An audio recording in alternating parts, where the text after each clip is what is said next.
जो कि आमल की एकादशी होगी। धर्मराज के पूछने पर भगवान श्री कृष्ण ने कहा कि फागुन मास की शुक्ल पक्ष की एकादशी का नाम आमल की एकादशी है और इस एकादशी का व्रत बड़े बड़े पुराणों में वर्णन किया गया, बड़ा महात्म है इसका। राजा मानधाता के पूछने पर वशिष्ठ जी महाराज ने इस आमल की एकादशी का महात्म बताया था, वो बड़ा अद्भुत था। मानधाता से वशिष्ठ जी ने कहा, हे राजन, एक समय की बात है, वैदिक नाम के एक नगर में वहां सभी प्रकार के वैष्णव भक्त रहा करते थे और वे सभी धर्मपथगामी थे।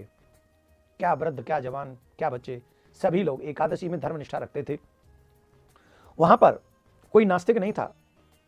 वहां के एक राजा थे, चैत्ररथ नाम के राजा थे, जो चंद्रवंशी राज्य किया करते थे।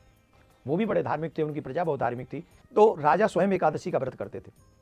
एक बार आमल की एकादशी का व्रत करने के लिए अपने नगर से बाहर जाकर एक मंदिर में उन्होंने जागरण किया और वहां जागरण करने लगे। वो वहां पर एक शिकारी आया था। रात भर, वो दिन भर कुछ मिला नहीं था तो भूखा रहा था।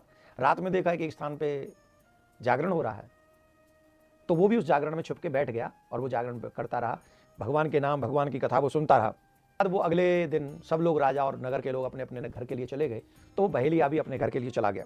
और वो जो बहेलिया था, अपने घर जब पहुंचा तो परायण का ही समय समझ लीजिए, उसने प्रसाद पाया अपने घर में जाके, तो अचानक से उसकी मृत्यु हो गई।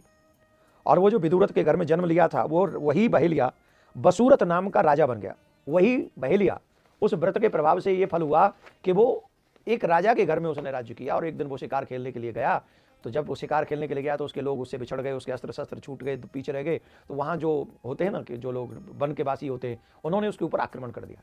और जब उसके ऊपर आक्रमण कर दिया तो उन सबको इतना बड़ा संग में देखकर, और अपने हाथ में अस्त्र शस्त्र नहीं थे, तो वो राजा जो है हतप्रभ हो गया। और जब हतप्रभ हो गया तो वो मूर्छित सा हो गया।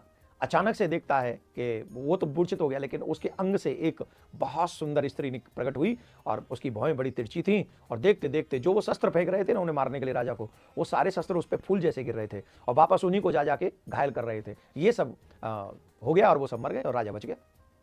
राजा के नेत्र खुले, राजा ने देखा सब मरे पड़े हैं, मेरी रक्षा इस जंगल में कौन ने की, किसने की। तो उस राजा को आकाशवाणी हुई कि तुम भगवान के शरणागत हो, तुम जो है आमल की एकादशी का व्रत करते हो और तुम भगवान में निष्ठा रखते हो। इस संसार में नारायण के सिवा और कौन है जो तुम्हें बचा सकता है। तुम्हारी एकादशी का व्रत का प्रभाव ही है जो इतने शत्रुओं से घिरने के बाद भी आज तुम जीवित हो और तुम्हारे शत्रु मारे गए। तो यीशु जी कहते हैं मानधाता से, हे राजन, इसलिए मन क्रम वचन से हमें एकादशी का व्रत, फागुन मास की शुक्ल पक्ष की एकादशी जो है आमल की एकादशी का व्रत करने से हजारों हजारों गऊ दान करने का फल मिलता है। भगवान अनंत जन्मों के पापों का नाश कर देते हैं। जो भी मनुष्य इस व्रत को करता है, ऐसी क्या मनोकामना है जो उसकी पूर्ण नहीं हो सकती। तो एकादशी 27 को प्रारंभ हो रही और हम सब वैष्णव लोग महाद्वादशी 28 में इसका व्रत करें। जिनमें सामर्थ्य है वो दोनों व्रत कर सकते हैं।